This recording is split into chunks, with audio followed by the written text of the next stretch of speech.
Number 1، میں بت پرستی کی حمایت نہیں کرتا۔ نمبر 2، میں قرآن کے مطابق بات کر رہا ہوں۔ فرض کیا اگر بت پرستی غلط ہے تو آپ ان بتوں کو برا کیوں کہہ رہے ہیں؟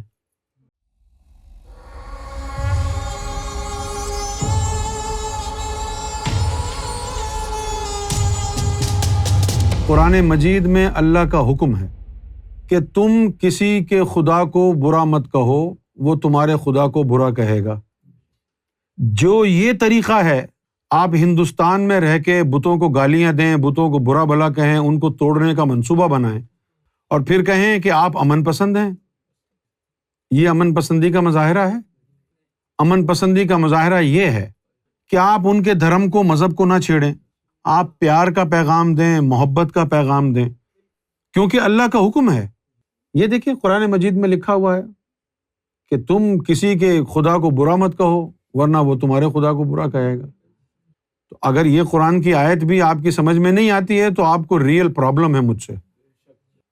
میں اگر سچ بتاؤں تو نہ میں بت پرستی کا قائل ہوں، نہ میں مسجد پرستی کا قائل ہوں، کیونکہ نہ مسجد میں خدا ہے نہ مندر میں خدا ہے۔ خدا کا تعلق، بھگوان کا تعلق دل سے ہے۔ وہ جو مسجد میں بیٹھے ہوئے ہیں ان کو کون سا خدا مل گیا؟ یا جو کعبے میں بیٹھے ہیں ان کا کون سا خدا مل گیا؟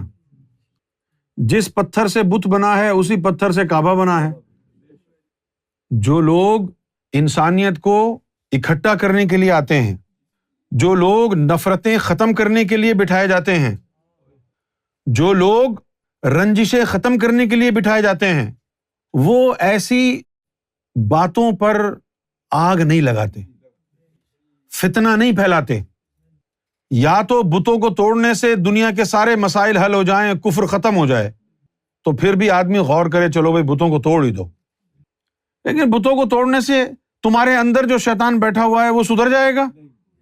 جو مسجد میں جا کے سجدہ کر رہے ہیں اس کے اندر بھی شیطان بیٹھا ہے، جو مندر میں جا کے بت کی پوجا پاٹ کر رہے ہیں اس کے اندر بھی شیطان بیٹھا ہے۔ اس شیطان کو، جو تیرے اندر شیطان کا بت بیٹھا ہوا ہے، سب سے پہلے اس بت کو توڑنا ہے۔ اور ہم نے کیا دیکھا؟ ہم نے یہ دیکھا کہ جو ہمارے پاس آیا اور سرکار کا فیض اس کو ملا، اس نے کیا کیا؟ اس نے اپنے گھروں پر اور اپنے مندروں میں سرکار کی تصویریں لگا دی۔ اگر یہ بت پرستی کو فروغ ہوتا تو معاملہ کچھ اور ہوتا۔ ہاں، ہندو کو بھی معلوم ہے کہ یہ جو بت رکھے ہوئے ہیں یہ بھگوان نہیں ہیں، اس کو بھی معلوم ہے یہ بھگوان نہیں ہیں، لیکن جس طرح ہم نے سجدہ اللہ کو کرنا ہے تو کعبے کو کیوں کرتے ہیں؟ وہ ہمارے لیے قبلہ ہے۔ اسی طرح ان کے دھرم میں یہ جو بت ہے یہ بھگوان کے لیے قبلے کا کام کرتا ہے۔ اور حجر اسود جو ہے وہ کوئی بت نہیں ہے۔ حجر اسود یوم ازل میں انسانی صورت میں تھا، اور جو تمہارے قول اور اقرار ہوئے تھے وہ سارے کے سارے اس نے اپنے سینے میں رکھ لیے تھے۔ پھر جب آدم صفی اللہ کو اللہ نے جنت میں بنایا اور دنیا میں بھیجنے کا ارادہ کیا تو وہاں پر ایک پتھر میں اس ذات کی صورت ڈال دی کہ یہ تم لے جاؤ، اور جو اس کو عقیدت اور محبت سے بوسہ دے گا تو اس کی جو ہے خلاصی ہو جائے گی، اس کی شفاعت ہوگی۔ ان مسائل پر آپ کو غور کرنا ہوگا۔ بابری مسجد کے معاملے پر بھی بہت لڑائی جھگڑا ہوا، بہت خون بہا۔ کیا ملا؟ تم نے کہا کہ بھئی انہوں نے ہماری مسجد توڑی، ان کا یہ کہنا ہے کہ تم نے ہمارا مندر توڑ کے مسجد بنائی۔ مسلمانوں کو بری لگتی ہے کہ ہندوؤں نے ان کی مسجد توڑ دی، ہندوؤں کو یہ بات بری لگی ہوئی ہے کہ انہوں نے ہمارا مندر توڑ دیا۔ اور ہمارے نزدیک کیا ہے؟ ہمارے نزدیک مندر توڑنا بھی اتنا ہی بڑا گناہ ہے جتنا بڑا گناہ مسجد توڑنا ہے۔ دونوں رب کے گھر ہیں، مسجد بھی رب کا گھر ہے، مندر بھی رب کا گھر ہے۔ نہ تم مسجد توڑو نہ وہ مندر توڑیں، ایک دوسرے کے دھرم کا لحاظ کرو، پاس کرو، عزت دو ایک دوسرے کو۔ ایسے نقطوں پر گفتگو کرنا، غصہ دکھانا، یہ جلتی ہوئی کے اوپر تیل چھڑکنے کا کام ہے کہ آپ بت پرستی کو ہوا دے رہے ہیں۔ ہم کہاں بت پرستی کو ہوا دے رہے ہیں؟ ہم تو تم کو مندر مسجد کی لڑائی سے نکال کے بھائی بھائی بنا رہے ہیں۔ کچھ نہیں رکھا ان باتوں میں یار۔ ایک بت اور بھی ہے جس کا اللہ نے ذکر کیا ہے قرآن شریف میں۔ اللہ تعالیٰ نے فرمایا یا رسول اللہ صلی اللہ علیہ وسلم، کہ آپ کو اس شخص کا حال نہیں معلوم کہ جس نے اپنے نفس کو اپنا معبود بنا رکھا ہے۔ یہ جو اپنے نفس کو اپنا بت بنا کے بیٹھے ہو اندر، اس بت کو کب توڑو گے؟ یہ تو تمہاری ہر نماز میں تمہیں مشرک بنا رہا ہے۔ نماز پڑھو گے تو دنیا دکھاوے کے لیے، روزہ رکھو گے تو دکھاوے کے لیے، قربانی کرو گے تو دکھاوے کے لیے۔ اس بت کو کب ڈھانا ہے؟ ہم کام کر رہے ہیں لوگوں کے دلوں کو جوڑنے کا۔ بلے شاہ نے کہا مسجد ڈھا دے، مندر ڈھا دے جو کچھ ڈیندا ہی، ایک بندے دا دل نہ ڈھاویں، رب دلاں وچ رہندا ہی۔ ہم دلوں کی پرورش کر رہے ہیں، ہم محبت کو، عشق کو فروغ دے رہے ہیں۔ ہم یہ نہیں دیکھ رہے کہ یہ مسلم ہے، یہ ہندو ہے، یہ عیسائی ہے، یہ سکھ ہے۔ ہم یہ دیکھ رہے ہیں کہ یہ سب اللہ کے بندے ہیں، یہ سب اللہ کی مخلوق ہے، اور ان سب کو اللہ سے محبت کرنی چاہیے۔ ان چیزوں میں کچھ نہیں رکھا۔ ایک مسجد بنی تھی جس کا نام تھا مسجد زرار۔ اس مسجد میں جا کے کون نماز پڑھتا تھا؟ جو آقائے دو جہاں حضرت محمد مصطفیٰ صلی اللہ علیہ وآلہ وسلم کی تعظیم نہیں کرتا تھا۔ تو حضور کی تعظیم نہ ہونے کی وجہ سے اللہ نے کہا اس مسجد کو گرا دو۔ تو جن مسجدوں میں امام مہدی علیہ الصلوۃ والسلام اور سرکار نبی کریم صلی اللہ علیہ وسلم کی تعظیم نہیں ہے، وہ مسجدیں بھی ان بتوں جیسی ہیں جن کو توڑ دینا چاہیے۔ کسی ہندو کا ایمان نہیں ہے کہ یہ بت خدا ہیں، کسی ہندو کا ایمان نہیں ہے کہ یہ مورتی بھگوان ہیں، یہ علامت ہیں، بھگوان نہیں ہیں۔ بھگوان اوپر بیٹھا ہوا ہے۔ اب جب بھگوان اوپر بیٹھا ہے، کسی کو پتہ ہی نہیں ہے کہاں بیٹھا ہے۔ مسلمانوں کو پتہ ہے اللہ کدھر بیٹھا ہے؟ نہیں پتہ نا۔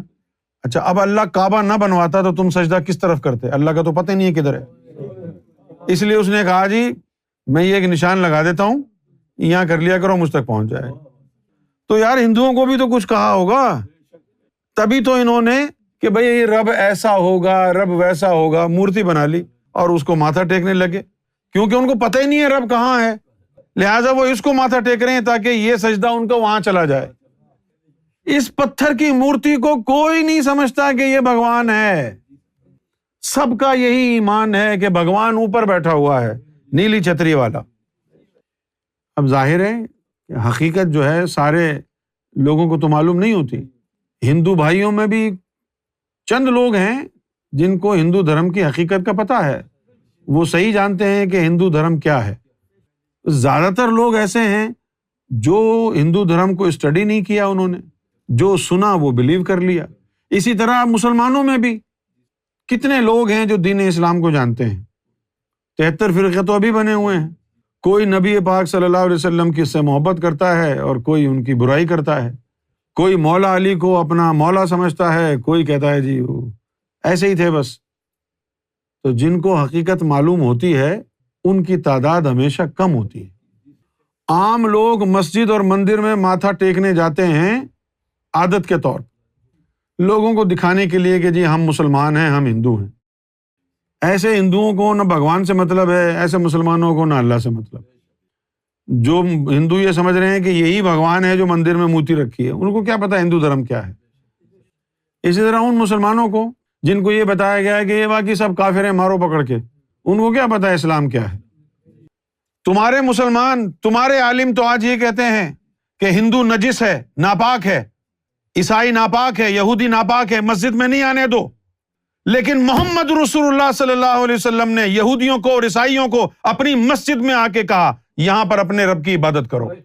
جس طرح کا اسلام تم سمجھ رہے ہو اور سیکھ رہے ہو، یہ اسلام تمہیں لڑائے گا، مروائے گا، قتل و غارت کرائے گا۔ یہ اسلام کبھی بھی امن قائم نہیں ہونے دے گا، محبت نہیں بڑھنے دے گا۔ اسی طرح دست و گریبان رہو گے، اسی طرح خون اور کشت میں کھیلتے رہو گے، ایک دوسرے کا گلا کاٹتے رہو گے۔ بند کر دو لوگوں کے دین کے اوپر تنقید کرنا، بند کر دو لوگوں کے دین کے اوپر برائی کرنا کہ یہ بتوں کی پوجا کیوں کرتے ہیں، ان بتوں کو کب توڑا جائے گا۔ اگر وہی ہندو برادری بیٹھ کے یہ کہے کہ یہ لوگ جا کے مسجد کے اندر ماتھا کیوں ٹیکتے ہیں، ان کی مسجدوں کو کب توڑا جائے گا، تو تمہیں کیسا لگے گا؟ مسلمان کہتے ہیں کہ بت خراب ہیں، تمہارے دین نے تم کو یہ سکھایا ہے، ان کے دین نے سکھایا ہے کہ یہ علامت ہیں، ان کے آگے ماتھا ٹیکو تو بھگوان کو اوپر چلا جاتا ہے۔ وہ کیسے غلط کہیں گے اس کو؟ ان کو وہ کرنے دو جو وہ کر رہے ہیں، تم وہ کرو جو تمہیں کہا گیا ہے۔ ایک دوسرے کے دھرم کے اوپر تنقید کرنے سے، کرٹیسائز کرنے سے کس کا بھلا ہوگا؟